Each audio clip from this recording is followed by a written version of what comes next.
Meskipun ribuan orang mengatakan hidup Daud harus mati, pasti mati, akan mati, tidak bisa menjadi apa-apa, tetapi Daud yakin dalam perlindungan Tuhan.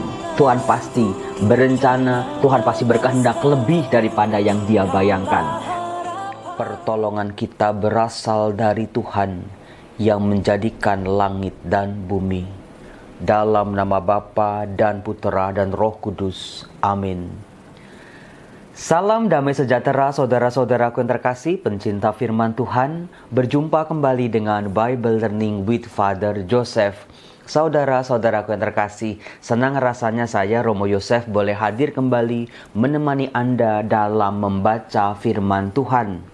Romo Yosef, kenapa sih membaca firman Tuhan itu begitu pentingnya dalam diri orang beriman? Dengan membaca firman Tuhan, satu, saya bisa mengenal siapa Allah yang saya imani.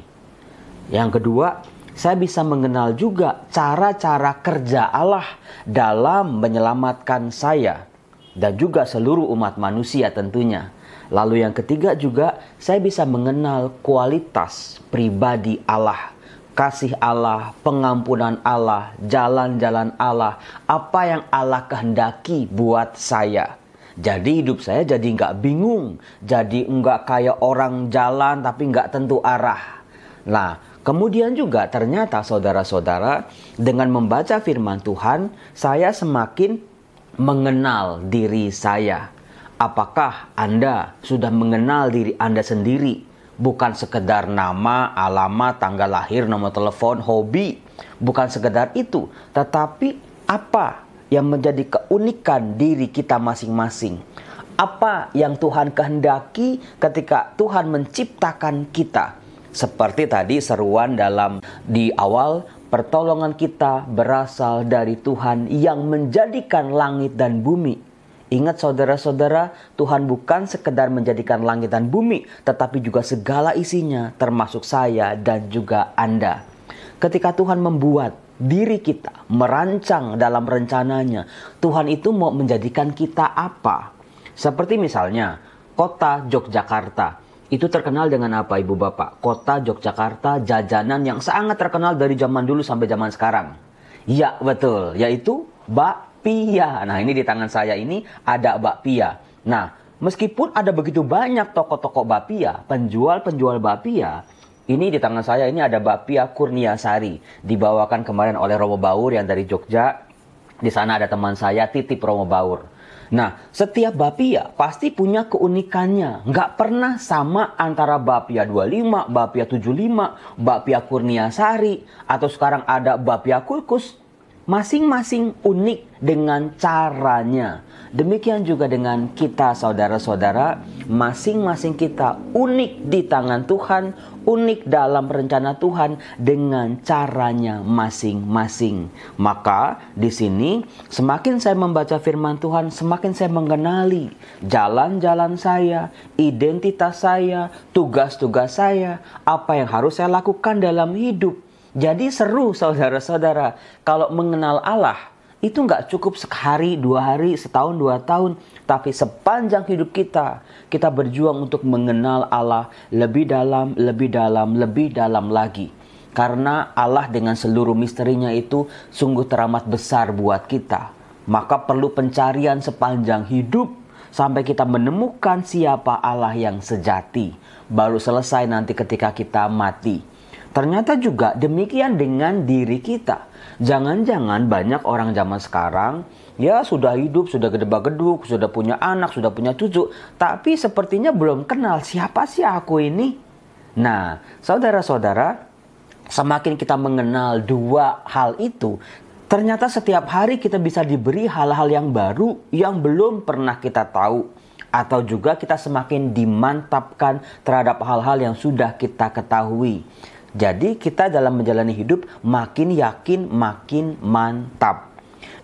Saudaraku yang terkasih, dalam video ini saya mau mengangkat satu mazmur yang luar biasa. Ciamik tenan, bagus banget. Saking bagusnya sampai menginspirasi seorang pencipta lagu. Menciptakan lagu ini menjadi lagu rohani terkenal, pasti Anda sudah pernah dengar, dinyanyikan oleh Sari Simorangkir. Nyanyinya seperti ini. Ku pandang wajahmu dan berseru, pertolonganku datang darimu. Peganglah tanganku, jangan lepaskan. Kaulah harapan dalam hidupku. Pernah dengar lagu itu? Suka enggak? Pasti suka. Karena lagunya tuh bagus banget. Apalagi ketika dinyanyiin ketika hidup kita mentok. Ketika kita lagi jatuh, ketika kita lagi putus asa, hilang harapan dengan semua masalah-masalah yang menimbun kehidupan kita. Masalah-masalah yang memutus harapan kita. Seolah-olah orang-orang bilang kita udah gak punya harapan lagi. Bahkan jangankan orang-orang, diri kita sendiri pun tergoda untuk berkata kepada kita, Romo, hidup saya sudah habis. Saudara-saudara, ketika Anda memutuskan atau tergoda untuk berpikir hidup Anda telah habis, ingatlah, dari kacamata Tuhan Anda pasti belum habis. Karena ketika Allah menciptakan diri kita, Allah tidak menciptakan kita untuk habis. Mari kita bahas, saudaraku. Kalau ada Alkitab di tangan Anda, silakan buka Mazmur bab 17. Ini ada kata-kata yang luar biasa, yang membantu kita untuk semakin mengenali Allah, dengan segala sifat-sifatnya, dengan segala cara kerjanya, kebaikan-kebaikannya, tapi juga membantu kita untuk memahami diri kita dengan segala batas-batasnya. Ternyata hidup saya ini tanpa batas, Romo.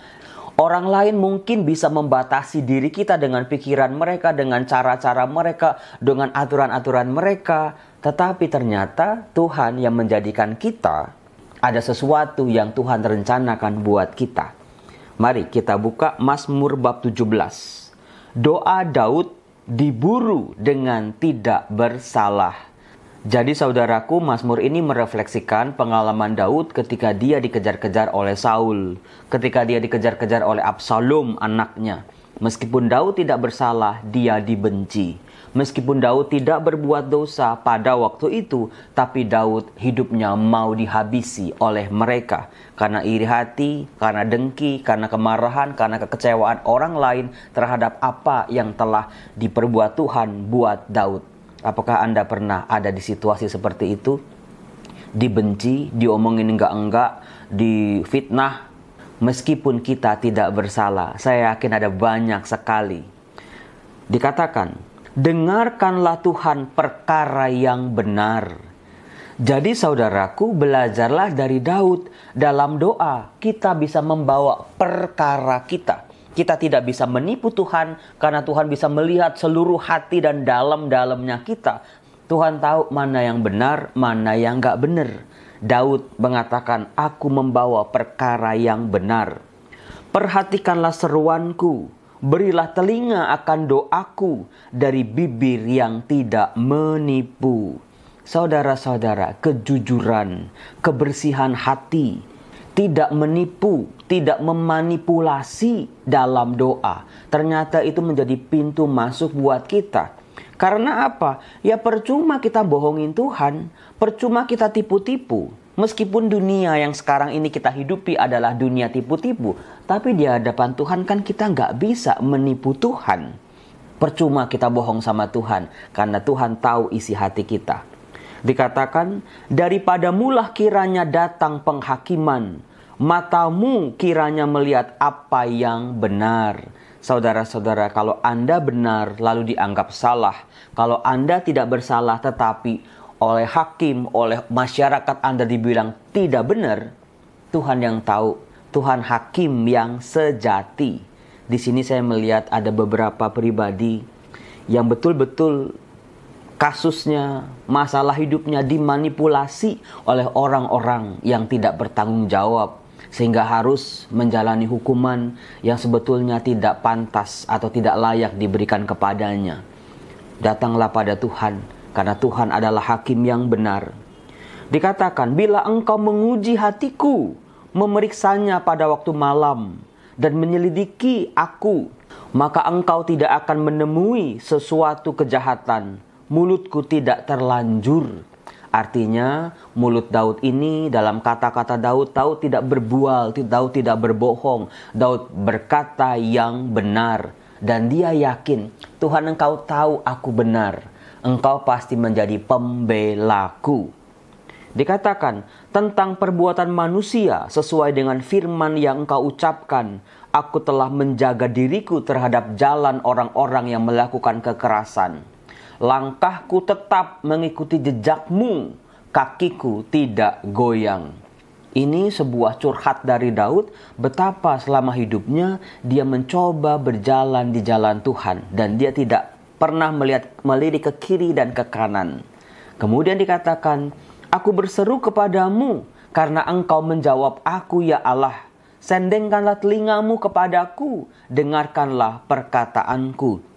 Sebuah keyakinan dari Daud, dari pengalaman-pengalaman sebelum-sebelumnya, pengalaman di masa lalunya, Tuhan selalu menolong. Maka untuk masalah yang ini, apalagi Tuhan pasti menolong karena aku tidak bersalah. Tunjukkanlah kasih setiamu yang ajaib, ya Engkau yang menyelamatkan orang-orang yang berlindung pada tangan kananmu terhadap pemberontak. Peliharalah aku seperti biji mata. Sembunyikanlah aku dalam naungan sayapmu. Jadi dalam pergulatannya, dalam kelelahannya, dikejar-kejar, difitnah, meskipun dia tidak bersalah, Daud lari pada Tuhan. Dia mengadu kepada Tuhan dan dia meminta Tuhan untuk melindungi dia. Dan Daud percaya setiap orang yang berlindung pada Tuhan pasti akan diselamatkan. Dikatakan, terhadap orang-orang fasik yang menggagahi aku, terhadap musuh nyawaku yang mengepung aku, mereka tidak menunjukkan belas kasihan. Mereka membual. Mereka mengikuti langkah-langkahku.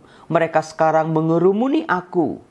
Mata mereka diarahkan untuk menghempaskan aku ke bumi. Saudara-saudara, ternyata bukan cuma fitnah, bukan cuma kebohongan, bukan cuma berita-berita hoak yang menimpa Daud yang dilakukan oleh para musuhnya. Tapi sungguh-sungguh ada kebencian dari musuhnya.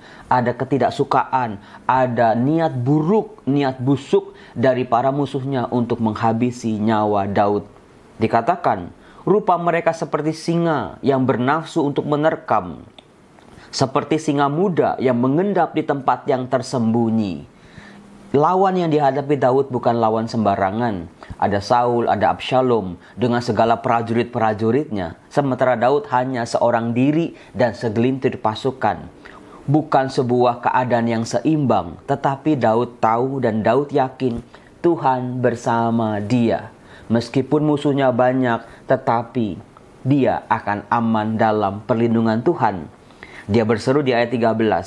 Bangunlah Tuhan, hadapilah mereka. Rebahkanlah mereka, luputkanlah aku dengan pedangmu daripada orang fasik. Luputkanlah aku ya Tuhan dengan tanganmu dari orang-orang dunia ini yang bagiannya adalah dalam hidup ini. Biarlah perut mereka dikenyangkan dengan apa yang Kau simpan, sehingga anak-anak mereka menjadi puas dan sisanya mereka tinggalkan untuk bayi-bayi mereka. Artinya begini, soal hidup dari musuhnya bukan urusan Daud. Soal kebencian, kesalahan dari musuhnya lagi-lagi bukan urusan Daud. Itu adalah urusan Tuhan dengan mereka. Biar Tuhan yang bertindak, biar Tuhan yang menentukan jalan hidup mereka.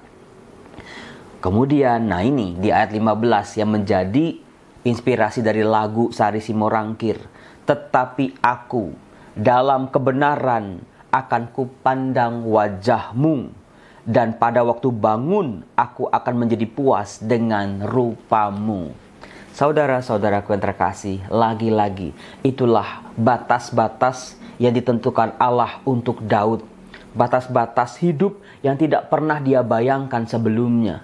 Hidupnya sungguh-sungguh Tuhan bentuk. Hidupnya sungguh-sungguh dibawa oleh Allah kemanapun Allah kehendaki. Meskipun ribuan orang mengatakan hidup Daud harus mati, pasti mati, akan mati, tidak bisa menjadi apa-apa. Tetapi Daud yakin dalam perlindungan Tuhan, Tuhan pasti berencana, Tuhan pasti berkehendak lebih daripada yang Dia bayangkan. Nah, saudara-saudaraku, bagaimana dengan hidup saya dan juga hidup Anda? Percayalah, pertolongan kita itu bukan dari rentenir, bukan dari saudara-saudara kita yang mungkin hari ini membantu, besok ngomongin kita. Tetapi pertolongan kita berasal dari Tuhan. Tuhan yang bagaimana? Tuhan yang menjadikan diri kita sesuai dengan rencananya. Terima kasih untuk menonton video ini. Jangan lupa video ini untuk di like, di komen, di share, dan juga di subscribe. Selamat berakhir pekan. Tuhan Yesus memberkati.